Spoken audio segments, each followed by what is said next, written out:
लगभग 10 इंच बारिश ने सरदार के गृहनगर बारडोली को जलमग्न कर दिया है। करीब 10 इंच बारिश के कारण इलाके में घुटनों तक पानी भर गया है। बारिश ने नगरपालिका के प्री मानसून अभियान की पोल खोल दी है। बारडोली से मोता को जोड़ने वाली सड़क पर नागेश्वर मंदिर के पास से गुजरने वाली खाड़ी का पानी सड़क पर 1.5 फीट तक पानी भर गया है। आवागमन बंद हो गया है। शुगर रेलवे गेट के पास लोगों को भारी ट्रैफिक का सामना करना पड़ रहा है क्योंकि शुगर फैक्ट्री का गन्नाला पिछले 3 दिनों से बंद है और अस्तन ब्रिज का काम पिछले 3 साल से धीमी गति से चल रहा है।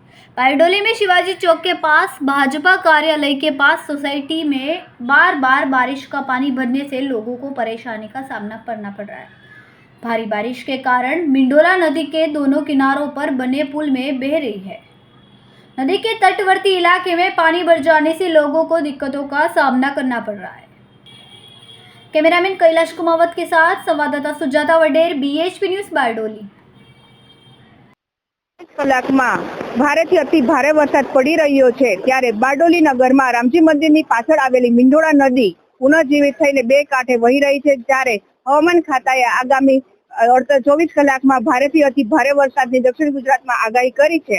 તેને લીધે બારડોલી નગરપાલિકા લોકો અગમચેતીના ભાગ રૂપે પુલ ઉપરનું જે ગ્રીલ છે એ કાઢી રહ્યા છે અને નજીકના સમયમાં વરસાદ વધારે પડે તો પુલ પણ ડૂબી જવાની શક્યતાને લીધે વાહન વ્યવહાર બંધ કરી દીધો છે અને લોકોની અવરજવર માટે પણ અહીંયા સિક્યોરિટી ગાર્ડ પણ મૂકી દેવામાં આવ્યા છે। પોલીસ પણ તૈનાત છે અને નગરપાલિકાના સફાઈ કર્મચારીઓ તેનું કામ કરી રહ્યા છે।